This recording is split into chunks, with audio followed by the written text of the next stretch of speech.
YTN 뉴스 FM 슬기로운 라디오 생활. 안녕하세요. 아나운서 최영진입니다. 오늘 아침 날씨 정말 화창합니다. 오후에는 서울 낮 기온이 24도까지 올라서 포근하다고 하는데요. 봄의 기운을 오랜만에 좀 느껴보시고요. 제가 오늘 아침 출근하면서 한 초등학교 교문 앞에 걸린 현수막을 봤습니다. 어서와 너희가 오니 학교는 비로소 봄. 네, 유치원과 초등학교 1, 2학년, 중3과 고2 학생들의 등교 수업이 오늘 아침 시작됐죠.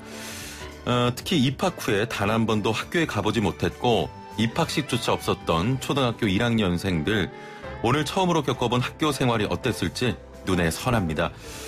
자, 학생과 교사 확진으로 서울과 경기, 경북의 학교 450여 곳은 오늘로 예정됐던 등교 수업이 연기되기도 했는데요. 학교가 문을 열었다고 이제 모든 게 정상화가 된 걸까? 학교 현장에서 방역을 담당하고 있는 선생님들, 특히 보건교사들은 긴장감이 이루 말할 수 없다고 합니다. 일부에서 초등학교 보건교사 한 분 연결해 직접 들어보도록 하겠습니다. YTN 뉴스 FM 슬기로운 라디오 생활, 지금 바로 출발합니다.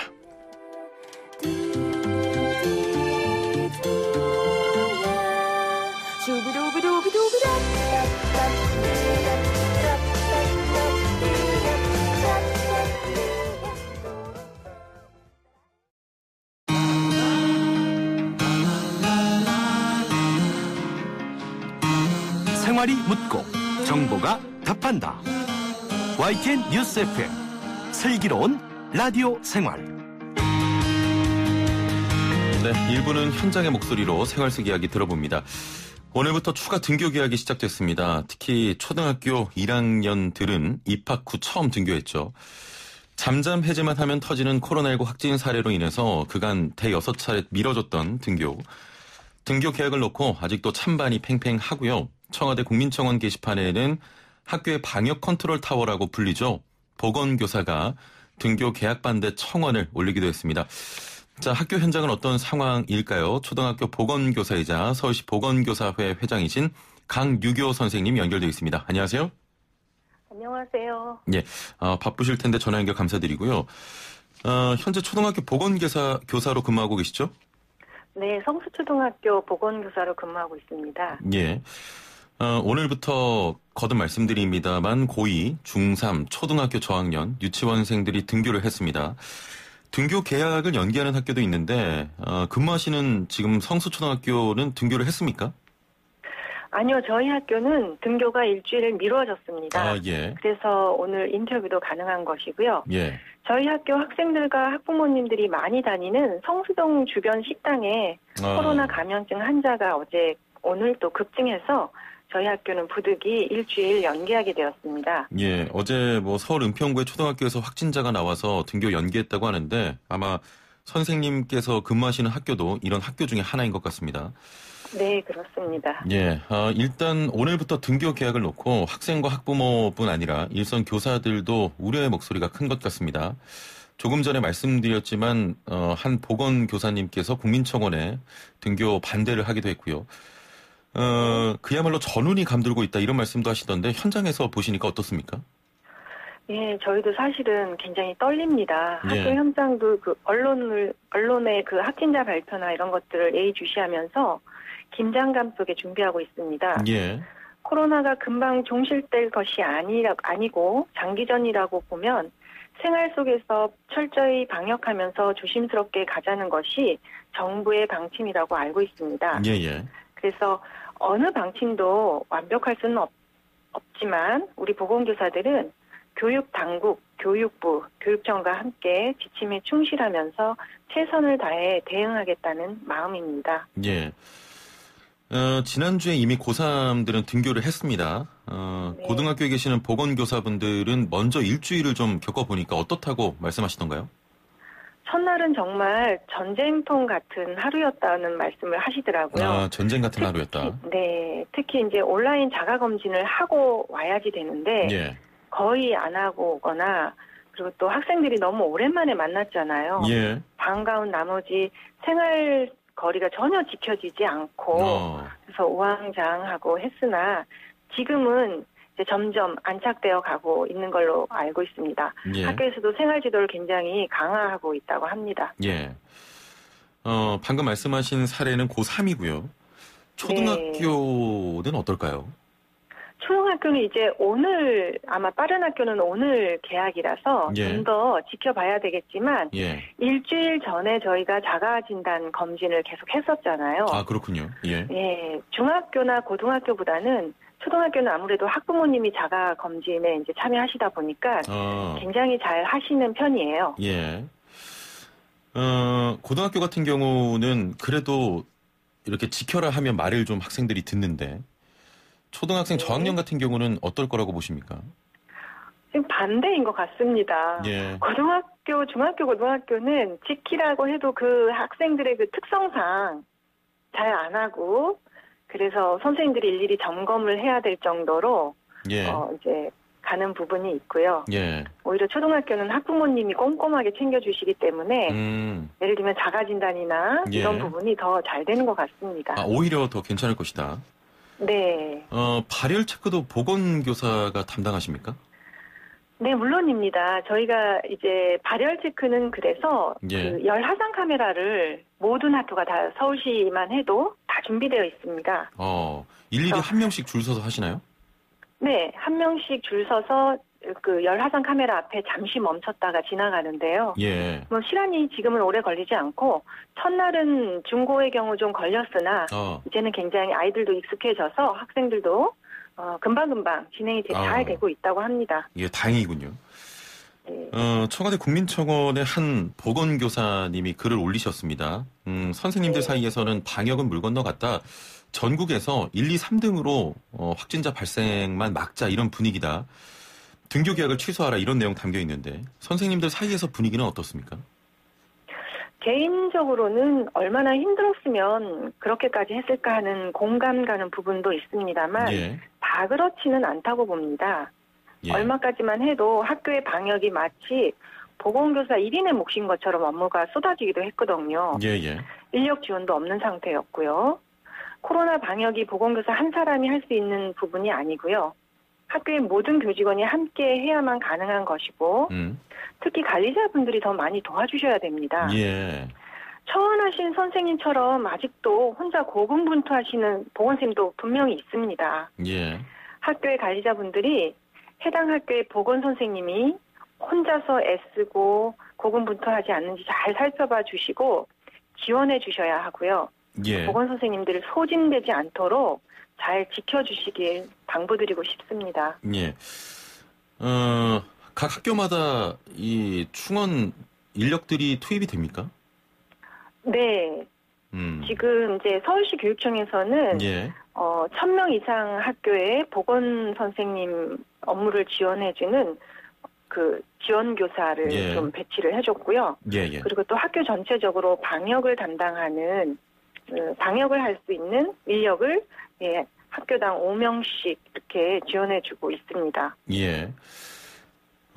서울시는 말씀하신 것처럼 교육청에서 인력 지원, 또 보건교사 채용 시 비용 지원 계획을 밝히기도 했고, 또 교육부에서는 네. 방과 후 학교 강사 선생님들과 시간 강사 선생님들, 퇴직한 선생님들 3만 명을 방역 인력으로 현장에 지원한다는 계획인데요. 이분들 그 인력으로 충분히 됩니까? 충분하지는 않지만 예. 이제 최대한 또 학교에서 활용도를 높여야 되는데요. 교육부에서 지원하는 3만 명의 보조 인력은 학교 전체적인 업무를 지원해주는 겁니다. 그래서 쉬는 시간에 학생들 거리 지키기나 질서 지도나 생활 지도를 도와준다든가, 예. 또 소독이나 방역 도와주기 또는 원격 학습도 지원해주는 걸로 학교들이 계획을 하고 있고요. 예. 또 학교에는 일시적 관찰실이 있어요. 예. 그래서 일시적 관찰실을 관리하거나 열 화상 카메라 업무에 또 인력 지원이 필요하거든요. 예. 그래서 이런 부분에 그 3만 명의 보조 인력들이 다양하게 지원되는 걸로 알고 있습니다. 예. 선생님이 계시는 초등학교는 전교생 수가 몇 명입니까? 저희는 280명이라 아주 작은 학교죠. 작은 학교군요. 그럼 네. 보건교사 선생님은 몇 분이나 계신 거죠? 한 명입니다. 예. 근데 지금 300명에도 한 명이고요. 예. 1000명에도 한 명이고, 1500명에도 한 명이고, 2000명에도 합니다. 굉장히 말이 안 되죠. 예. 그러면, 선생님이 계시는 학교는 뭐 한 분으로 가능하다라고 하면 1,000명, 네. 2,000명의 학교는 한 분으로는 굉장히 어렵지 않겠습니까? 예, 실제로 이 코로나가 아니더라도 예. 어렵습니다. 예. 1,000명이 넘어가면 우리 보건쌤들이 가로로 이제 소진이 되기도 하고 합니다. 그래서 서울시 교육청에서는 예. 그 1,000명 이상의 학교에 보건 지원 강사를 지원해주고 있습니다. 예. 감사하죠. 근데 사실은 제가 이제 800명 학교도 전에 근무를 해봤거든요. 예, 예. 메르스 때 800명 학교에 근무할 때도 너무너무 힘들었어요. 그때도. 예. 그래서 800명 약 30학급 정도 되거든요. 여기 학교도 좀 지원해주면 좋겠다고 생각합니다. 예. 일단은 보건교사 혼자 감당하는 게 좀 어렵다 이런 말씀이시고요. 네. 예. 보건교사가 없는 학교도 있지 않습니까? 예, 물론 있죠. 예. 그럴 경우에는 컨트롤 타워 역할은 누가 하게 되죠? 이 경우는, 이제 일반 교사 선생님이 예. 사실은 뭐, 혹사하면서 할 수도 있는 부분이고요. 예, 예. 예, 또는 이제, 지방에 같은 경우는 한시적으로 간호사를 채용했다고 하더라고요. 그런데 예, 이렇게 예. 한시적으로 채용하면 업무 수행에 한계가 있습니다. 예, 그래서 학교에서 감염병 예방엔 결국 보건교육이 엄청 중요한데, 그 학교 학생과 교직원의 특성을 잘 파악하고 체계적인 보건교육을 진행하려면 예. 의료인으로서의 정규 보건교사가 컨트롤 타워가 되는 것이 중요하겠죠. 예, 그래서 알겠습니다. 코로나 때문에 갑자기 막 채용하고 이러면 안 되고요. 평소에 모든 학교의 보건교사가 한 예. 분씩 당연히 배치가 되어야 되고 과대 학교에는 추가로 배치가 되어야 됩니다. 예. 말씀하신 내용 들어보니까 일단 지난 메르스 사태 때도 800명 학교를 혼자 감당하기 어려우셨고 현재 코로나19라는 사상 초유의 감염병 사태를 겪고 있는데 역시 혼자 감당하는 게 좀 어렵다. 이런 말씀 하셨습니다.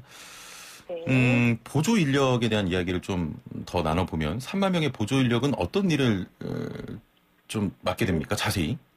예, 아까도 이제 말씀드리기는 했는데, 그 학교에서 이제 각 교장, 교감선생님 또 여러 관계되시는 선생님들이 이들의 예. 업무를 우리 학교에 어떤 업무가 가장 정확하게, 가장 효율적으로 할 수 있을까 계획을 짭니다. 예. 그래서 보면 보통 일시적 관찰실이나 열화상 카메라 업무 지원에 비중을 두고요. 또 질서지도, 생활지도, 그리고 예. 소독이나 방역도 의뢰를 하고 있고요. 그다음에 원격 지원 학습, 초등 같은 경우는 아이들이 아직 여전히 원격 학습을 어려워하거든요. 예, 예. 그래서 이 부분 지원도 맡길 예정입니다. 예. 일각에서는요, 단순한 보조 인력 말고 실질적인 의료인, 또, 즉, 네. 간호사를 보내는 게 더 낫다. 이런 말씀들 하시던데 어떻게 보십니까? 이제 보건실에 보건교사의 업무를 지원해주는 사람은 의료인이 꼭 필요합니다. 예, 최소 예. 간호사 면허증을 갖고 있는. 그래서, 그래서 보건실에는 아픈 학생들이 오는 거잖아요. 예. 그 학생들을 케어하기 위해서는 의료인인, 간호사가 필요한 거고요. 예. 그리고 이제 그 교육부에서 지원해주는 3만 명의 방역 인력이라는 부분은 그거는 전체적으로 뭐 생활지도나 이런 부분이라서 예. 의료인님 필요 없는 거고요. 예. 네, 일반인들이 지원해주면 되는 그런 차이가 있습니다. 좀 많이 일선에서는 어려워 보입니다. 교육 당국에서 학교 내 방역과 관련한 대응 매뉴얼이 내려왔다고 하는데 네. 큰 틀의 대책만 있고 실제적으로 뭐 소독이라던가 기본적인 방역 지침 경우에는 학교 재량에 맡긴다 이런 이야기를 들었거든요. 어떻게 보십니까? 네. 네, 그래서 사실은 이제 너무 뭉뚱그려져 있는 매뉴얼 같은 경우는 저희가 예. 학교 현장에서 세세하게 적용하기가 굉장히 어려워서 다시 질문을 보내거나 또 식육청에 다시 문의하거나 예. 그렇게도 진행을 하고 있고요. 예. 예. 그렇군요. 보건 선생님들도 처음 겪는 상황일 텐데 뭐 궁금한 것도 많고 다른 학교에서는 어떻게 하는지 좀 서로 물어보고 그러시겠습니다. 네. 사실은 이제 답이 안 나오는 부분 또 디테일하지 않은 그런 매뉴얼에 대해서 이걸 어떻게 해석할 것인가, 예. 그리고 학교에 어떻게 적용할 것인가 그런 문제는 굉장히 많습니다. 그래서 그런 부분은 우리 보건교사 단톡에서도 해결하고, 예. 예. 또 이제 예를 들면 저희 서울시 보건교사회 같은 경우는 예. 주도적으로 이런 정보나 업무 나눔을 하고 있습니다. 예. 선생님들이 만든 좋은 자료 같은 거는 저희 서울시 보건교사회가 다시 선생님들한테 배부를 하거나 이렇게 하고요. 예. 저희가 보건교사들이 이제 온라인 보건교육 자료도 만들어서 교육을 시켜야 되잖아요. 예. 굉장히 시간이 많이 걸리거든요.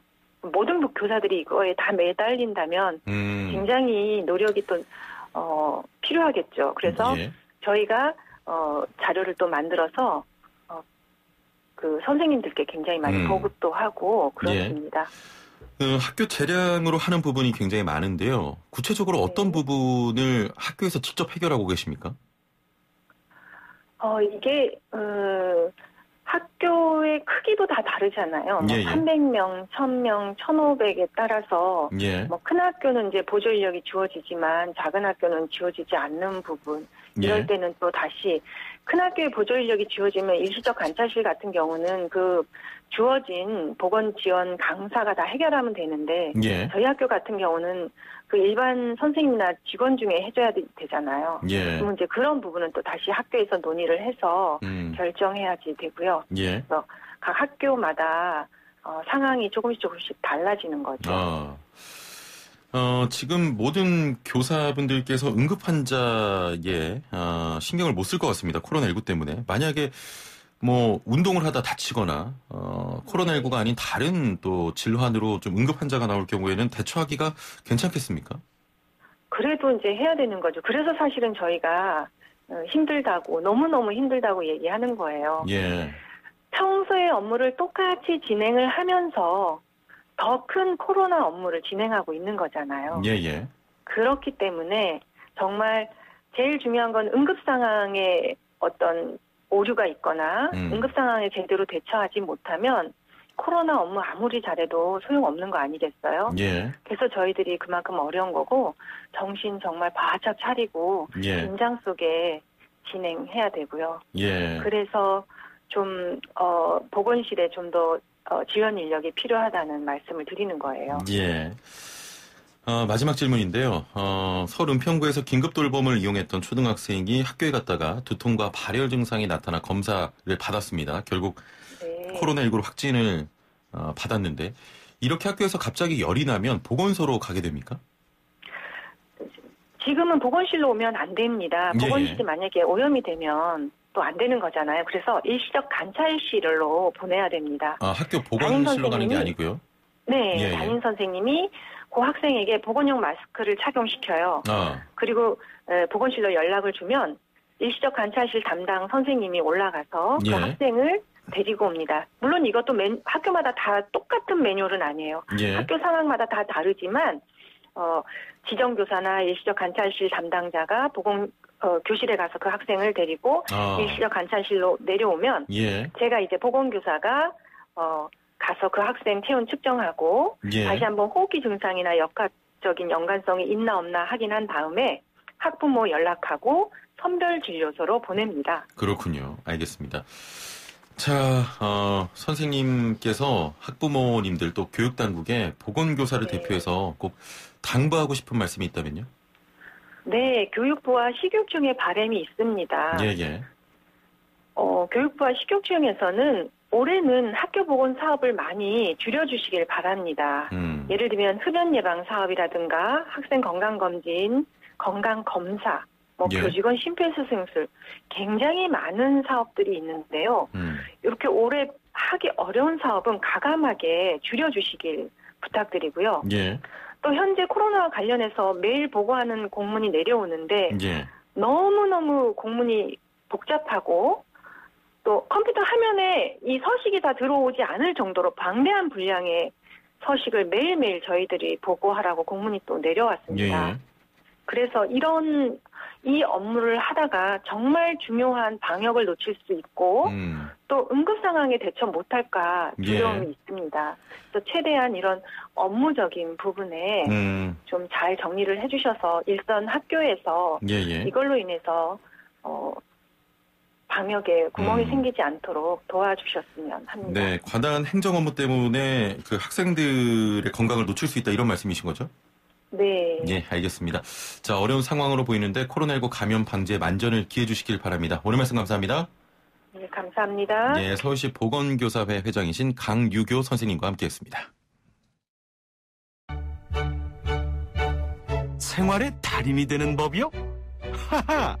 YTN 뉴스 FM 슬기로운 라디오 생활을 들으셔야죠.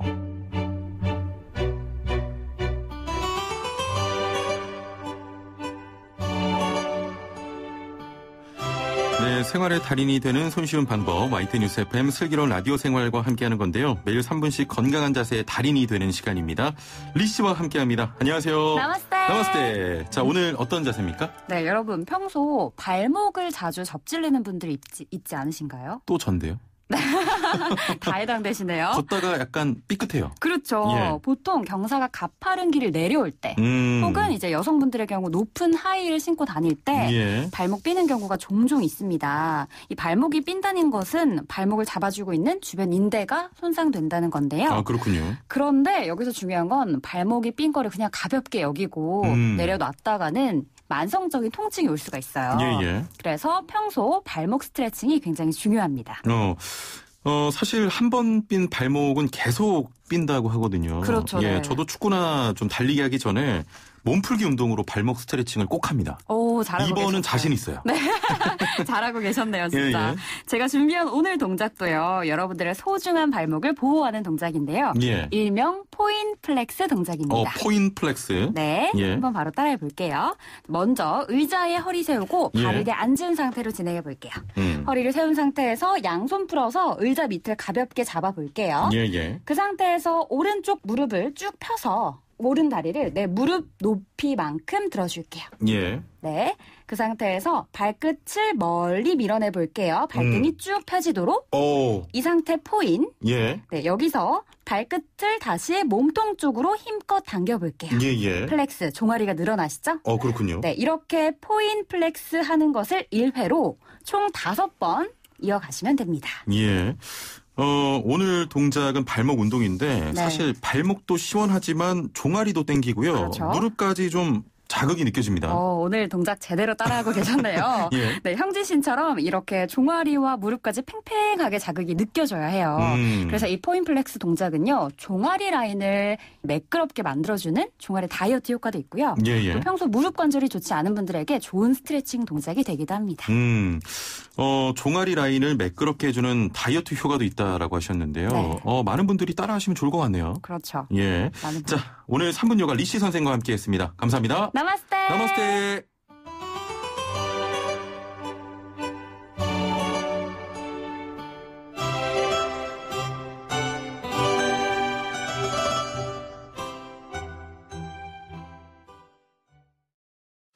네, 오늘은 포인플렉스 운동에 대해 알아봤고요. 종아리, 네, 다이어트에도 효과가 있고 허리에도 또 좋다고 합니다. 진호님께서는 종아리가 시원해요 하셨고요. MSSK님께서는 3분 요가로 힐링합니다 하셨고, DK 쓰시는 분께서는 되는 거 처음입니다 하셨는데요. 저도 처음으로 됐습니다. 저랑 좀 비슷한가 봐요, 몸 상태가. 자, 저는 서울시 소식과 자동차 상담으로 돌아오겠습니다.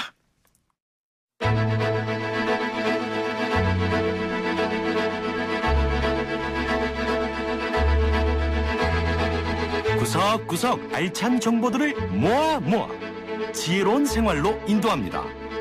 YTN 뉴스 FM 슬기로운 라디오 생활.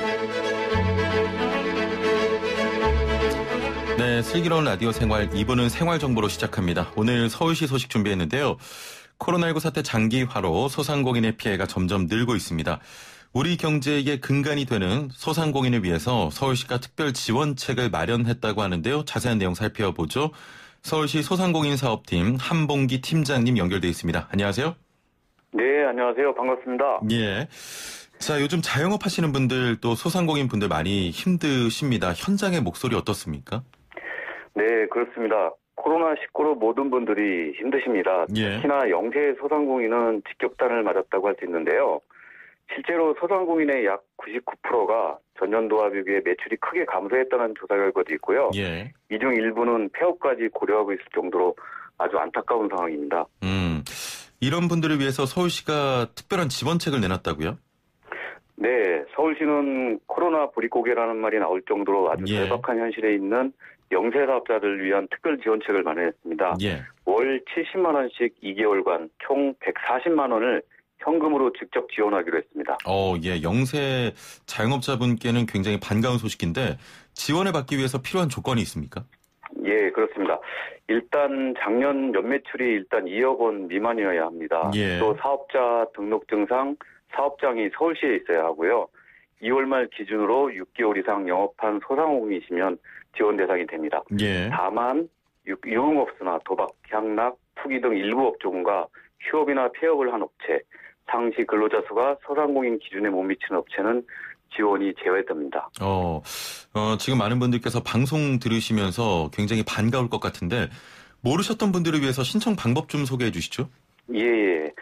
신청은 온라인과 방문 신청, 즉 두 가지로 할 수 있습니다. 예. 온라인 신청은 이미 이번 주 월요일인 25일부터 시작을 했고요. 해당 홈페이지에 들어가셔서 본인 인증만 하면 서류 제출 없이 간단하게 신청하실 수 있습니다. 예. 다만 신청자의 출생 연도에 따라 오부제로 신청을 받고 있으니 자세한 내용은 홈페이지에서 확인하시면 됩니다. 예. 예. 방문 신청은 6월 15일부터 6월 30일까지 10부제로 진행이 됩니다. 예. 신청은 사업장 소재지 관할 자치구의 우리은행이나 자치구별 지정장소에서 하실 수 있고요. 예. 방문하실 때는 신청서, 신분증, 사업자 등록증 사본과 통장 사본을 함께 지참하시면 됩니다. 예. 온라인 접수와 방문 접수 두 가지 방법이 있습니다. 예, 그렇습니다. 궁금한 게요. 지금 정부와 지자체에 여러 지원이 있지 않습니까? 예, 혹시 그렇죠. 중복이 된다거나 안 되는 지원이 있나요? 네, 정부와 서울시의 코로나19 피해 지원이 본격적으로 시행되고 있는데요. 예. 종류도 많고 중복 수혜 여부도 다 달라 꼼꼼히 확인하셔야 됩니다. 저희 서울시 자영업자 생존자금은 정부의 긴급재난지원금, 그리고 긴급고용안전지원금, 서울시 재난긴급생활비와는 중복 수혜가 가능하십니다. 예. 하지만 서울시의 특수고용 프리랜서 특별지원금하고요. 소규모 제조업 긴급자금과는 중복으로 받으실 수 없습니다. 좀 더 자세한 사항은요. 여기 서울시 홈페이지를 확인하시면 됩니다. 예, 알겠습니다. 어려운 골목 경제에 힘이 되길 바라겠습니다. 오늘 말씀 감사합니다. 예, 감사합니다. 네, 서울시 소상공인 사업팀 한본기 팀장과 함께했습니다.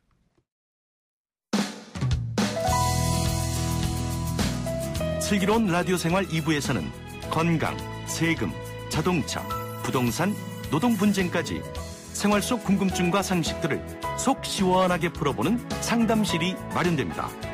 상담이 필요하신 분은 유료 문자 샵 0945, 우물정 0945번이나 YTN 라디오 전용 애플리케이션 예스 채팅창을 통해 참여하실 수 있습니다.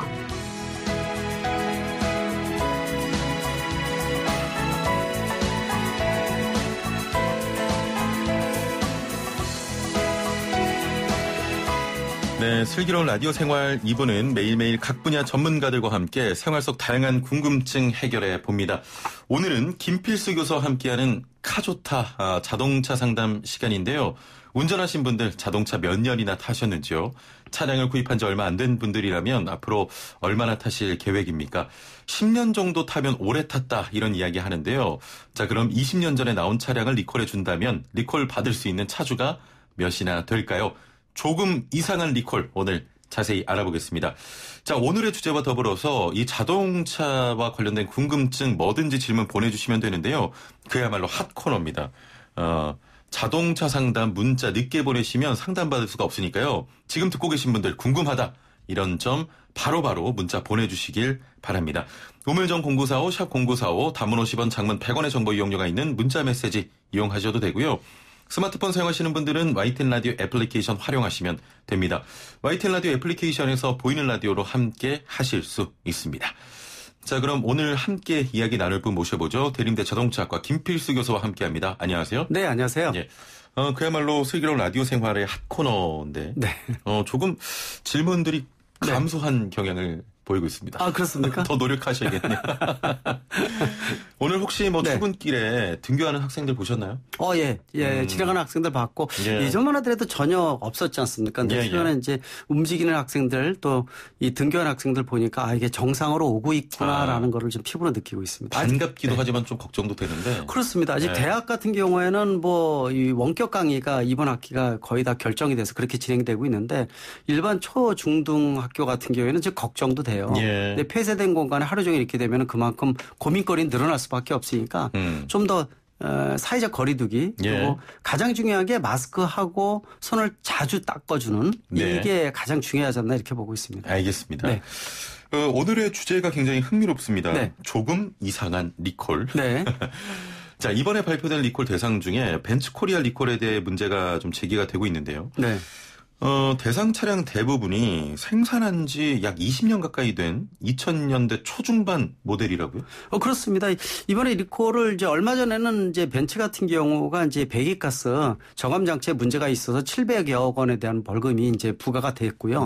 이번에 새로 이제 발표한 리콜 부분들은 뭐 각 메이커 55만 대가 해당이 됩니다. 근데 1만여 대 이상의 벤츠 차량이 지금 문제인 게 지금 리콜 대상 차량이 최근 게 15년이 넘은 거예요. 그러니까 15년에서 20년 사이에 낸 차를 리콜한다. 지금 이해가 안 되실 거예요. 아마 청취자분들 들으시고 아니 이 차 폐차된 지 얼마나 오래됐는데 이렇게 20년 된 차가 있느냐 이렇게 보고 있는데 문제점은 뭐냐면은 위에 이 썬루프 쪽에 이음새가 헐거워지면서 이 썬루프 유리창이 통째로 떨어져 나가는 겁니다. 떨어져 날아가서 뒤차에 떨어진다. 굉장히 큰 사고가 유발될 수가 있겠죠. 그렇군요. 근데 이런 부분들을 이 정부나 이런 데 발표를 하면서 이게 무슨 의미가 있나. 과연 몇 대가 있느냐라고 봤을 때는 상당히 좀 문제가 있지 않냐. 이런 리콜인 것 같습니다. 주행 중인 리콜 대상 모델이 뭐 거의 없을 것 같기도 한데요. 그렇습니다. 실질적으로 몇 대가 있는지 파악이 지금 안 되고 있지만은 국내에 남아있는 차가 과연 몇 대가 있을까 이런 생각을 할 수가 있거든요. 또 벤츠 차량 자체가 국내 보급돼서 활성화된 게 몇 년 정도 안 됐기 때문에 20년 전이다 그러면은 뭐 거의 차량이 남아있지 않을 가능성이 있다 이렇게 볼 수가 있어서 의미 없는 리콜이 아닌가 이런 얘기가 많이 나올 수밖에 없습니다. 다른 나라와 우리나라가 어떤지 궁금한데 우리나라만 좀 뒤늦게 시행이 되는 겁니까? 그런 부분들은 거의 비슷한 부분들도 있지만은 종종 그런 부분들이 있어요. 해외에서 뭐 일반 미국이나 이런 데서는 리콜을 뭐 전차례 시행을 하고 있고 소비자 보상 이런 것도 되고 있는데 보통 글로벌 소싱한다 그래서 한 나라에만 공급하는 게 아니라 여러 나라에다가 같은 차종을 공급하는 경우가 많게 되면은 동시에 이 우리나라도 같이 리콜을 해줘야 되는데 늑장을 하는 거예요. 그러니까 반년 1년 동안 해서 실태 조사하고 있다. 과연 대상 차량이 있느냐 이런 걸 확인해 보다가 나중에 사는 경우에 있거든요. 분명히 법적으로 이 리콜을 지연한다든지 축소한다든지 이런 부분들은 이 범법 행위라고 볼 수가 있어서 굉장히 강력하게 나가고 있는데 이런 부분들이 정부가 좀 더 소비자 중심으로 해야 되지 않느냐라는 부분들도 있고요. 또 벤츠 같은 경우에는 작년에 판매된 차가 7만 8천 대입니다. 그러니까 국내 완성차까지 합쳐서 넘버 4입니다. 그러니까 근데 많이 팔렸잖아요. 그렇죠. 수입차 중에서도. 근데 이제 차가 이 숫자로만 따지는 게 아니라 한 대당 가격이 비싸죠. 굉장히 높거든요. 그런 측면에 비해서는 국내에서 과연 사회적 기여에 대한 것들 버는 건 많이 있는데 그만큼 쏟아부은 건 있느냐라고 봤을 때는 굉장히 부정적인 시각이 굉장히 큽니다. 그런 부분들은 좀 더 각성을 해야 된다고 보고 있고요. 또 국내 고용 창출이라든지 투자라든지 일자리에 대한 부분들 이런 부분들은 고민을 해야 되는데 좀 너무 버는 거에 비해서 다 빠져나간다 이런 얘기는 좀 각성을 해야 된다 분명히 보고 있습니다. 그렇군요. 아주 강하게 말씀해 주셨는데. BMW 같은 경우도 화재 사고 많았잖아요. BMW 같은 경우는 사회적 기여 어떻게 보십니까? 가장 대표 기업이라고 볼 수가 있어요. 물론 이제 2년 동안에 화재 때문에 리콜 등 여러 가지 문제가 부각이 됐지만은 국내 제작사들도 자극을 상당히 많이 받을 정도거든요. BMW는 1년에 BMW 본사에서 우리나라의 대한민국 자동차 부품을 사가는 게 2천억, 3천억이 넘습니다. 그러니까 국내에다 이제 드라이빙 센터나 물류센터, R&D 센터에서 국내에서 고용 창출도 워낙 크기 때문에 사회적 기여도는 1위다 이렇게 얘기할 정도거든요. 국내 메이커까지 합쳐서. 그러니까 아마 그런 부분들은 서로가 배우면서 좋은 사례를 배우면 좋지 않을까 이렇게도 보고 있어서 일단 국내에서 어떤 사업 모델, 비즈니스 모델 등에서 활성화한다. 그만큼 사회적 기여에 대한 것들도 상당히 좀 고민을 해야 되는 게 당연한 책임이라고 볼 수가 있습니다. 알겠습니다. 보이는 라디오로 그 GKS님께서는 교수님 흰 셔츠가 너무 눈부시네요 하셔서 저도 한번 봤거든요. 천사 같아요. 감사합니다. 빛이 나고 있습니다. 피부가 좀이라도 하얗게 보이려고 얘기하셨어요. 빛이 나요. 조명이 뭔가 잘못된 것 같습니다. 조명이 좋은 조명인 것 같습니다. 그렇습니다. 벤츠의 이번 리콜을 보고 네. 비용을 줄이기 위해 시기를 미루거나 범위를 축소한 게 아니냐 이런 지적도 있는데 어떻게 보십니까? 아마 정부에서 실태조사 들어갈 겁니다. 네, 아마 예. 국토부에서 리콜은 담당이고 환경 관련해서는 환경부가 담당이거든요. 아마 충분히 조사를 들어가서 말씀드린 대로 축소, 지연 뭐 등등 여러 가지 부분들을 악용하는 경우도 실제로 많이 있어요. 예, 그래서 예. 아마 이런 부분들이 나가면서 아까 말씀드린 대로 20년 된 차에 대한 리콜은 무슨 의미가 있느냐. 10년도 사실은 의미가 없거든요. 보통 신차인 경우 또 4, 5년 이내에 들어가는 리콜이 실질적인 리콜 중에서 효과가 크지 않나라는 측면에서 이런 부분들은 정부가 지금 실태 조사를 통해서 확실하게 소비자 중심의 모습을 보여주는 것. 이 부분도 정부의 책임이 아닌가 이렇게 보고 있습니다. 그렇습니다. 상담들 많이 들어오고 있는데요. 상담 좀 이어가 보겠습니다. 4284번님. 2015년식 스타렉스입니다. 주행을 하다가 브레이크 사용 시 핸들이 떨립니다. 궁금하네요. 하셨네요. 브레이크 상태가 패드나 라이닝의 상태가 안정이 안 됐을 가능성이 있고요. 예, 예. 또 타이어가 편마모가 됐을 가능성이 있습니다. 이 부분들은 이 타이어의 휠 밸런스도 중요하지만 얼라이먼트, 타이어 전체적인 정렬을 한번 받아보셔야 될 것 같아요. 예, 예. 그리고 정렬을 받기 전에 말씀드린 대로 이 타이어 편마모라든지 패드나 라이닝에 대한 것들이 뭐 이것도 편마모가 생길 수가 있거든요. 이런 부분들을 보게 되면은 보통 제동을 할 때 핸들이 돌아가는 경우는 상당히 위험합니다. 예. 그리고 돌아갈 때 순간적으로 확 돌아가는 경우가 있어서 핸들 꽉 잡지 않으면 어려운 경우도 있거든요. 이거는 분명히 사고로 이어질 수가 있으니까 예. 바로 즉각 정비를 받으셔야 된다 이렇게 말씀드릴 수가 있습니다. 바로 받으셔야겠습니다. 네. 자, 단문 50원, 장문 100원의 정보 이용료가 있는 샵 0945, 우물정 0945번으로 자동차 상담 지금 바로 보내주시길 바랍니다. 아직 시간이 남았기 때문에 지금 상담 보내주시면 가능할 것 같습니다.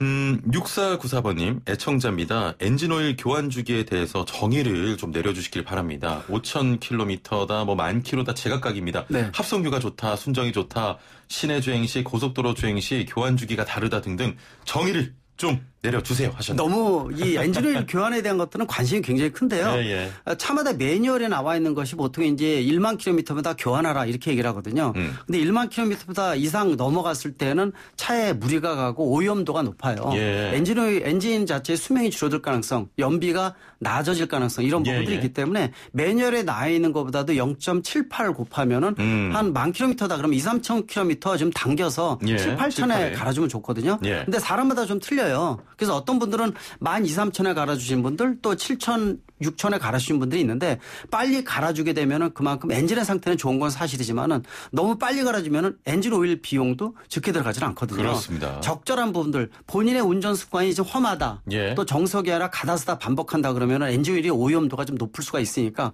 혹시라도 관심이 있으신 분들 중에서 오일 그 게이지를 꺼내셔가지고요.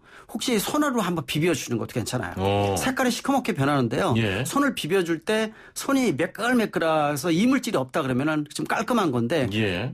이 이물질 같은 게 느껴지거든요. 그런 부분들이 있으면 벌써 오염이 됐다고 생각을 하시니까 보통 일반적으로 좋은 것은 7, 8천 정도에 갈아주는 게 가장 좋지 않느냐 이렇게 제가 보고요. 저는 약간 빨리 갈아주는 편이에요. 예. 왜냐하면은 4, 5년 이후에 보면은 연비라든지 또 소음이라든지 자동차의 고장 빈도가 좀 틀려지는 부분들이 있기 때문에 예. 약간 더 투자를 해서 자동차 엔진부터 전체적인 상태를 좋게 해주는 게 좋다고 느끼는 부분이거든요. 예, 예. 또 상황에 따라서는 또 이게 꼭 답이다 이렇게 보기는 어려우니까 매년에 나 있는 것보다 0.78 정도 곱해서 약간 빨리 교환해 주시라. 이게 맞는 답인 것 같습니다. 예, 알겠습니다. 합성유가 좋다, 뭐 순정이 좋다 이런 건 어떻게 그렇습니다. 이거는 역시 좋은 오일을 쓰면 쓸수록 좋아요. 예. 그러니까 일반적인 오일 쓰다가 고급 합성 오일 쓰면은 예. 이 자동차의 매끄러운 상태도 느끼고요. 진동 소음도 없어진 거 느끼거든요. 근데 그 다음에 똑같은 오일을 바꿔줘야 되잖아요. 나쁜 오일로 가면 다시 시끄러워지거든요. 그렇습니다. 그런 부분이기 때문에 좋을수록 좋지만은 경제적인 논리에 의해서 일반적으로 요새 나오는 건 예전에 비해서 오일의 성분이 굉장히 좋아졌습니다. 그래서 약간 합성된 것들 써주는 것도 괜찮다고 보고 있어요. 예. 그러니까 차를 아끼시는 분들은 좋은 오일 쓰시는 분들도 있고 그냥 막 쓰시는 분들 예. 뭐 이렇게 되면 그냥 일반적인 오일을 가르셔도 되니까 그건 특별히 뭐 이게 답이다 이렇게 보기는 어렵고 상황에 맞춰서. 예전보다는 좋아졌다 이렇게 볼 수가 있습니다. 알겠습니다. 네. 1081번님, 이륜차에 사륜 스티커 붙이고 다니면 불법인가요? 하셨네요. 이륜차에다가 사륜 스티커. 이게 사륜 스티커가 뭔지 모르겠는데요. 일단 바깥에요. 붙이는 거 마음대로 붙이셔도 됩니다. 근데 문제가 되는 거는 뭐냐면 반사판을 붙일 때 은색이나 이런 거 붙여서 다른 차의 운전자의 눈부심을 일으키면 불법인데요. 이게 뭐 글씨 같은 거 정도의 은색 이런 것들은 괜찮은데 이 면이 지금 커지는 거 있죠. 이게 딱 규정은 딱 돼 있질 않아요. 그러나 이 면이 커가지고 눈부심을 일으킨다 그러면 문제가 되는 거예요. 그러니까 예를 들어서 바깥에 내가 차가 있는데 은색이나 금색, 황금색 같은 거는 해가 비칠 때 반사돼서 눈부심이 일으키지 않습니까? 일반 튜닝 전시 이런 데 차가 전시되는데 이건 튜닝 전시지 길거리에서는 불법입니다. 스티커 붙이셔도 괜찮은데 뭐 눈살을 찌푸리는 이런 스티커만 붙이지 않으면 괜찮다고 볼 수가 있습니다. 반사돼서 눈이 부신 건 안 된다. 그런 말씀이었고요. 6040번님, SUV 차량 구매한 지 5개월 정도 됐습니다. 연료 첨가제는 기름 넣을 때마다 넣어주는 게 좋은가요? 또 연료 코팅제는 엔진오일 교체할 때마다 넣어주는 게 좋은지 궁금증 좀 해결해 주세요. 하셨네요. 관심 많이 있는 것 중에서 하나가 연료 첨가제에 대한 이 효과에 대한 것들이 얘기가 많습니다. 확실한 건 뭐 어떤 효과가 있느냐면은 좋은 연료 첨가제는 특히 노후화된 중고차인 경우에 효과가 더 커요. 노후화됐을 때는 실린더하고 이 피스톤이 왔다 갔다 하는 새와 새끼리 사이에서 카본이나 이런 찌꺼기들이 많이 껴 있어요. 그러니까 이게 뭉텅이로 어떻게 보면은 우리 사람으로 따라지면은 그 동맥경화죠. 동맥경화 생겼을 때 이 기름 같은 거를 떨궈주면은 상당히 좀 순환에 좋지 않습니까? 뚫어주는 효과죠. 그래서 이런 이물질, 특히 카본이라는 찌꺼기를 걸러주는 효과가 있기 때문에 이런 부분들은 차의 고장 빈도를 낮게 만들어주고 흐름을 이제 연비나 이런 것들 효과가 있기 때문에 그래서 연료 첨가제에 대한 부분들은 노후된 차일수록 효과가 좀 있다 이렇게 볼 수가 있으니까요. SUV 차량 구매한 지 5개월 정도 지나셨는데 신차인 경우에는 그렇게 피부로 느끼지는 못해요. 오히려 추후에? 네, 그렇죠. 도리어 이제 초기에는 한 반년에서 1년 사이 차 길들이기 해주는 게 더 좋아요. 그러니까 엔진오일 교환을 평상시보다 약간 한두 번 정도 빠르게 해주시고요. 또 처음부터 너무 과속 내지 마시고 서서히 출발해서 또 한 100km 정도 달리는 효과도 한번 보시고. 거기까지 하세요. 저희 다음 주 주제가 신차 길들이기. 그렇습니까? 알겠습니다. 네. 연료 코팅제 같은 경우는 뭐 엔진오일 교체할 때마다 넣어주는 게 괜찮습니다. 코팅 자체가 예를 들어서 밀봉부터 시작을 해서 어떤 껄끄러움, 예를 들어서 금속불이라 하더라도 이전에 비해서 어떤 단열처리 이런 게 잘 돼 있어서 이물질이 안 나오는 게 많거든요. 그래도 코팅 자체에는 의미가 분명히 있어요. 그래서 이런 것들도 활용하시는 것도 좋은데 너무 많이 활용하면은 경제적으로 좀 비용이 부담이 되고 적절하게 활용하시는데 중고차일수록 효과는 크다. 이 부분들은 확실하게 말씀드릴 수가 있습니다. 알겠습니다. 1906번님께서 신차 뽑고 길들이기 하는 방법 알려달라고 하셨는데 저희가 다음 주에 할 거니까요. 다음 주에 무조건 들어주시길 바랍니다. 마지막 질문 간단하게 여쭤보겠습니다. 0197번님, 쉐보레 이커놉스 차량입니다. 라디오 조작판 안쪽에서 스티로폼 비비는 소리가 납니다 하셨네요. 역시 이물질, 얘가 뭐냐면은 이 스테레오 같은 거 들어가 있을 때 이음새에 대한 부분들이 아마 소리가 나는 경우가 많이 있어요. 또 온도에 따라서 변화되는 경우도 많이 있으니까 아마 요거 정비하시는 데서 스테레오 있죠. 세트 자체를 한번 뽑아서 또 이물질이나 이런 것들이 껴 있을 수도 있고 뭐 볼트가 빠져 있을 수도 있고 여러 가지 부분들이 있으니까 한번 빼서 속에 한번 상태 보시게 되면은 소음은 간단히 제거할 수 있지 않을까 이렇게 보고 있습니다. 뭐 비용하고 그런 거 크게 들지는 않습니다. 크게 들지는 않습니다. 단골 정비업소 같은 거는 그냥 서비스들 받을 수준이 아닌가. 엔진을 교체하시면서요. 그냥 서비스 한번 받으시는 것도 괜찮다고 보고 있습니다. 예전에 한 애청자께서 김필수 교수님은 참 단골 정비업소 좋아하신다고 하셨는데 오늘도 역시 나왔습니다. 단골 좋습니다. 왜냐하면 제자들이 이제 정비하시는 분들이 많이 있으니까 단골 알겠습니다. 정비업소가 가장 좋다. 다시 한번 강조하고 싶습니다. 알겠습니다. 지금까지 대림대 자동차학과 김필수 교수와 함께했습니다. 감사합니다. 네, 고맙습니다. 네, 오늘 날씨가 정말 좋습니다. 맑고요, 공기도 깨끗한데요. 다만 자외선 지수가 높다고 합니다. 나가실 때 마스크는 물론 선글라스나 모자 착용하시면 좋겠습니다. 내일 뵙죠. 최영진이었습니다. 고맙습니다.